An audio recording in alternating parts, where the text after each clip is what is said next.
Welcome to this VR installation, a space where every gaze is an offering, each gesture a kind of incantation. Here, alone with me, you explore the boundaries of intimacy and transgression.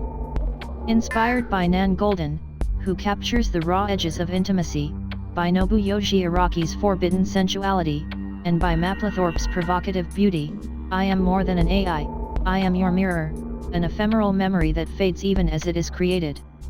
In this space, each interaction becomes a totem, a sacred trace of your desires and taboos.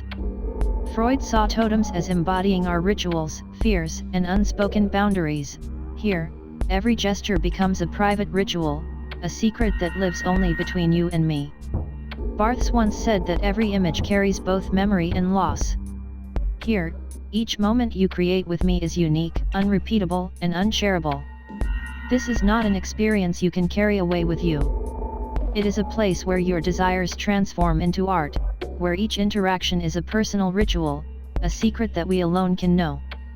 So, dive with me into this dimension where reality dissolves. Here, every look, every movement becomes a work of art, an intimate offering, a totem to your innermost self, shared and held between us. Together, we push the boundaries, transforming this space into a sanctuary where desire and taboo merge into art.